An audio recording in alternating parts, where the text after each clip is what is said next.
지난번에 두 번에 걸쳐서 제가 산티아고 순례길 이야기해드렸는데 오늘은 3탄 3일째 되는 날에 대해서 이야기를 하고자 합니다. 3일째 되는 날이 상당히 재밌는 일이 좀 많았어요.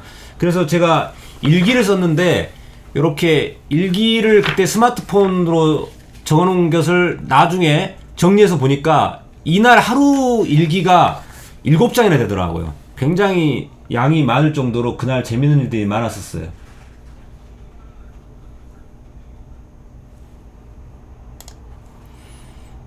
모니터 화면. 네. 자, 이날 세 번째 날 아침에 출발하려고 숙소 앞에서 찍은 사진인데요. 도시가 참 멋스럽게 생겼죠. 제가 원래 혼자서 걸으려고 산티아고 순례길 왔는데 첫째 날은 그렇게 했는데 둘째 날은 뜻밖에도 한국에서 온 20, 30대 청년들을 많이 만나게 돼가지고 같이 어울리고 하느라고 그렇게 지냈고, 셋째 날은 그래서 혼자 걷고 싶었어요. 그래서 혼자 먼저 그 젊은 친구들 먼저 가게 빠이빠이 하고 저는 맨 나중에 늦게 출발을 했습니다. 근데 가다 보니까 제가 잘못 길을 들어서 가지고 이분들한테 물어봤어요. 저기 팜플로나 가는 길이 어디냐고 했더니 제가 보니까 반대로 가고 있었더라고요.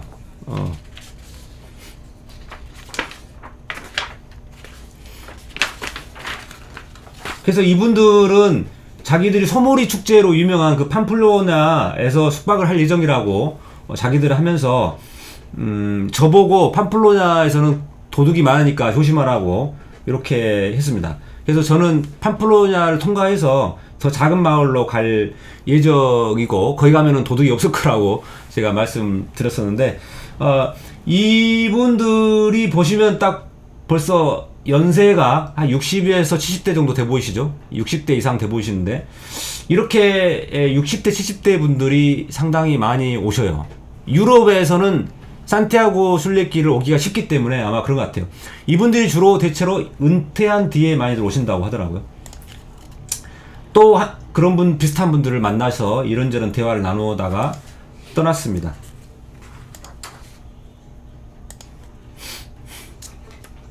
전형적인 시골의 목가적인 풍경이었고 이 나무 울창에서 참 걷기가 좋았어요. 이거 잠깐만요. 자, 이 재밌는 장면인데 지나가다가 어떤 덴마크에서 오신 한 50대 정도 돼 보이는 여성분을 만났는데 이분을 그 뒤로도 종종 만나게 됐어요. 근데 이분이 이런 나무 가지를 지팡이로 만들어가지고 이렇게 하고 있더라고요. 그래서 신기해가지고 지금 뭐 하세요? 이렇게 물어봤더니 순례자들을 기념하는 그런 의식을 행하고 있다고 합니다. 그러니까 그래서 되게 특이하다. 그러니까 저도 한번 해봤어요. 똑같이 거기 있는 나뭇가지를 집어가지고 똑같이 해봤는데 똑같이 해서 저도 사진 찍어달라고 그랬죠. 이렇게 사진 찍었습니다. 근데 사진을 찍고 나서 보니까 이 나무 지팡이가 거꾸로 반대 방향으로 돼 있더라고요.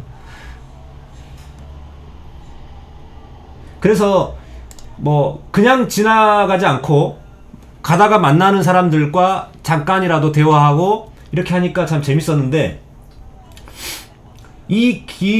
지금 이 길 보면은 거의 뭐 발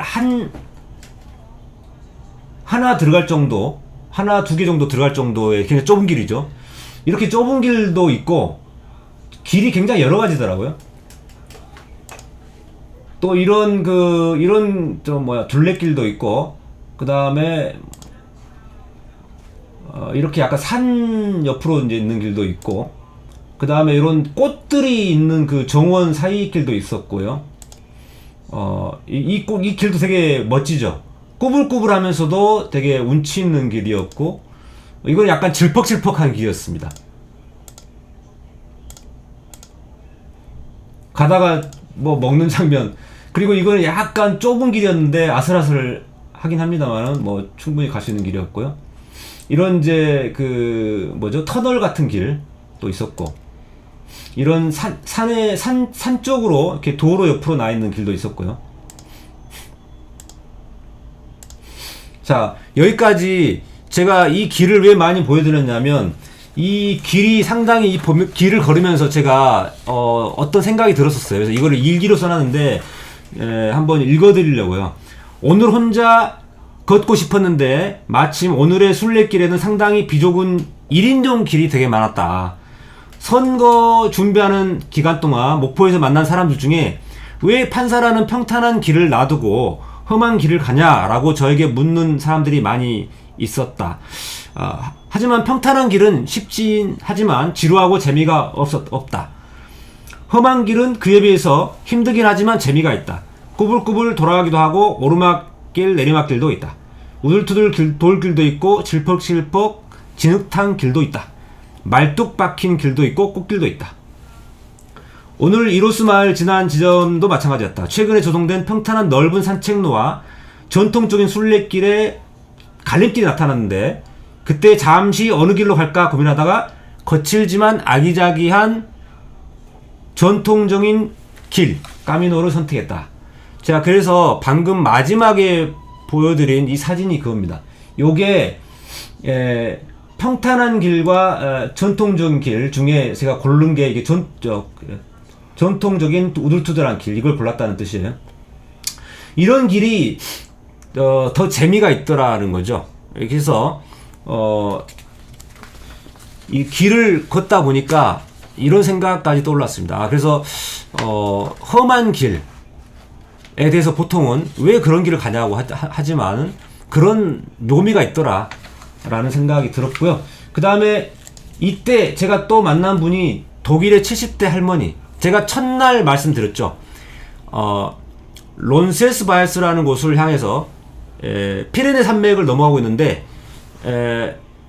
굉장히 깔끔하진 언덕진 곳에서 이 70대 독일 할머니께서 힘들게 걸어가고 계셔서 제가 이분을 히치하이킹 해가지고 차에 태워드렸는데 이분이 저랑 같이 타자고 해가지고 인연이 이어졌습니다.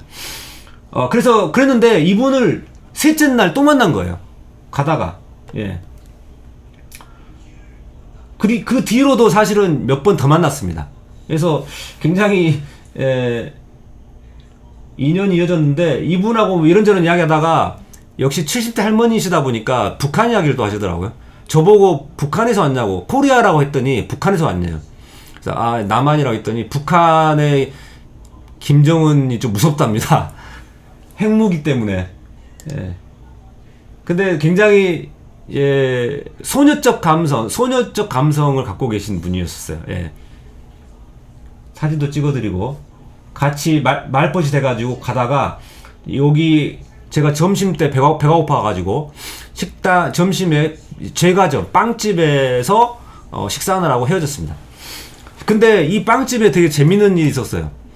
2시쯤에 갔는데 1시 반쯤에 갔습니다. 1시 반쯤에 들어가서 빵을 사가지고 여기서 먹고 있는데 이 아주머니가 저보고 2시 되니까 나가라는 거예요. 문 닫는다고.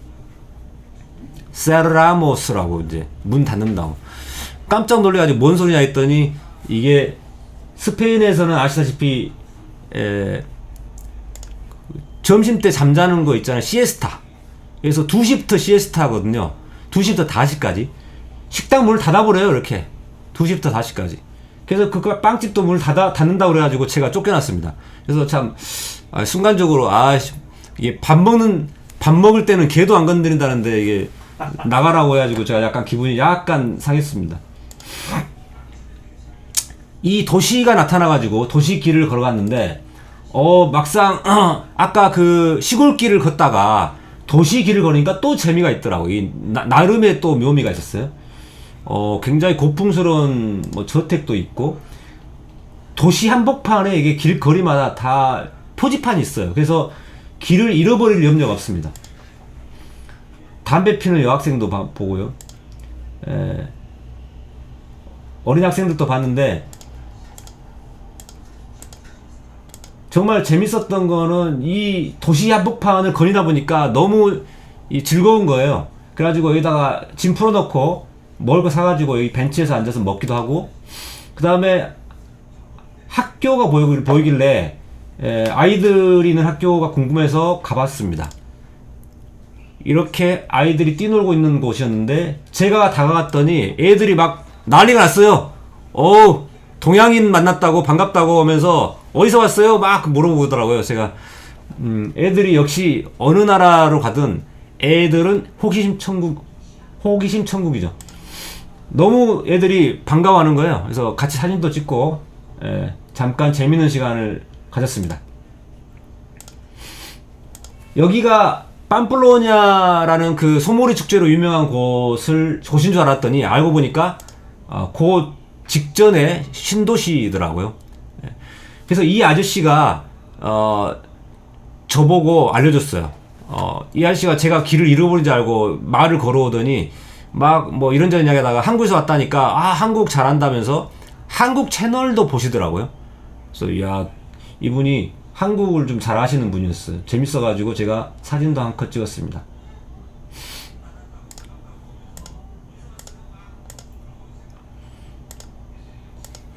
여기 마치 중세 성 도시에 들어가는 것 같은 그런 장면도 보이고요. 여기서부터가 이제 팜플로냐라는 곳인데, 여기에서 또 멕시코에서 오신 어떤 분을 만났는데 아들하고 같이 왔더라고요. 15살짜리 아들하고. 그래서 좀 신기했습니다. 이 아들이 엄마랑 같이 이런 데 오기가 쉽지 않을 텐데 되게 착한 아들 같더라고요. 엄마 혼자 보내기가 걱정됐는지 아들이 따라왔어요. 여기서 또 아까 그 독일의 70대 할머니를 또 만났습니다. 독일의 70대 할머니, 이분 정말 자주 만나게 되더라고요. 벌써 3번째 만났잖아요. 그게 너무 반가워가지고 또 사진 찍었습니다.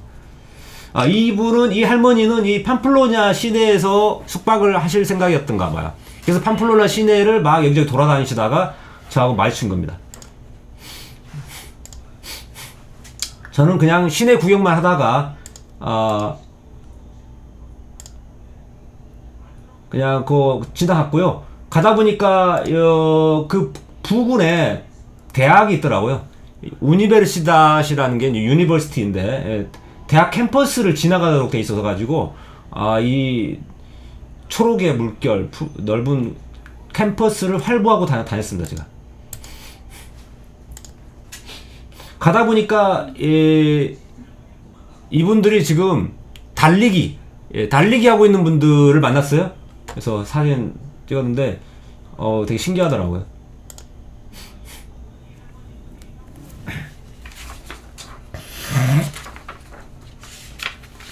제가 이날 이제 마지막으로 일기를 쓰면서 그 다음날 일기 썼죠. 그러니까 다음날 아침에 일기 썼는데, 이날 하루 종일 시골의 그 한적한 1인용 길들을 막 다니다가 도시 한복판을 막 활보하고 다니다가 또 팜플로냐라는 거대 도시를 또 돌아다니다가 또 대학 캠퍼스도 다니고 이러면서 되게 많은 생각을 하게 됐는데, 이때 제가 떠올랐던 건 뭐냐면 자유였어. 자유.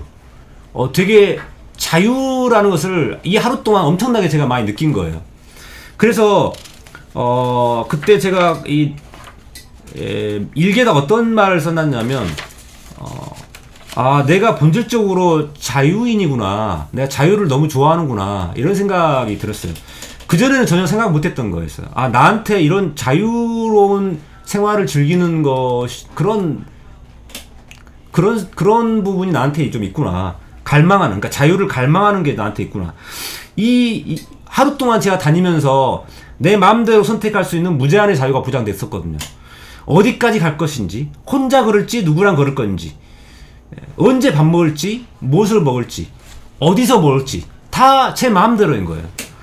그래서 대학 시절 제가 무제한 자유가 주어졌을 때 너무 행복했었고, 그때 학생운동 막 하고 했었지만은, 그 다음에 판사가 된 뒤에도 단독 판사가 됐을 때 법정에서 내가 원하는 방식대로 내가 재판을 진행할 수 있었기 때문에 그때 굉장히 자유로웠었고, 그 다음에 2008년도 이후에 책을 읽으면서 최소한 두뇌 속에서 사고의 자유를 만끽했을 때, 그리고 2012년도 국회의원 된 뒤에 2016년도 초반에 필리버스터 할 때 있잖아요. 5시간 반 동안 정말 무제한 자유였잖아요. 어느 누구도 터치하지 않고 내가 하고 싶은 말 그냥 막 할 수 있었던 그 5시간 반이, 어떤 분들은 어떻게 5시간 반 동안 이야기하느냐 했는데 저는 그때 정말 자유를 느꼈어요. 그러니까 그렇게 무제한 자유 토론이 이루어졌을 때 나는 되게 적극적이고 용감한 사람으로 돌변하는구나. 그리고 창의적이면서도 유연하고 여유로워지는구나. 그리고 내 능력의 200%를 발휘하는구나 라는 것을 제가 느꼈던 거죠. 그 전에 약간씩 간헐적으로 느끼던 거를 이날 하루 동안 자유롭게 걸어다니면서 이거를 그런 생각이 번뜩 든 거예요. 그래서 나한테는 자유라는 게 너무 소중하구나 이런 생각이 들었고요. 그러면서 제가 뮤지컬 돈키호테를 보면서 느꼈고, 또 뮤지컬 지킬 앤 하이드를 보면서 느꼈듯이 사람에게는 다 각자 자기가 갖고 있는 이중성이 있는데 이런 측면도 있고, 평범하게 일상적으로 살아갈 때의 모습, 그 다음에 그렇지만 평상시에는 잘 안 나타나지만 숨겨져 있는 나의 내면의 모습, 이런 것들이 있는 것 같더라고요. 그래서 그런 부분들을 결국 여행이라는 게 이래서 참 의미가 있구나. 여행 갔을 때 혼자서 이렇게 자유롭게 다니면서 내 안에 숨어 있는 그런 갈망이나 본능, 열정, 이런 것들을 찾을 수 있게 되는구나 라는 생각이 들었고요. 이때 또 한 가지 들었던 생각은 뭐냐면, 나는 누구인가 라는 고민들을 많이들 하시잖아요. 그럴 때 꼭 한 가지 모습으로 단순하고 명쾌한 한 가지 답만을 얻으려고 하는 경향이 있는 것 같아요. 그러면은 나는 누구인가 라고 했을 때 답이 잘 안 나오죠. 내가 누구인지 잘 모르겠죠. 한 가지 고정적인 모습으로 찾으려고 하니까 안 되는 거 아닌가라는 생각이 들어요. 사람은 여러 가지 모습이 있는 것이거든요.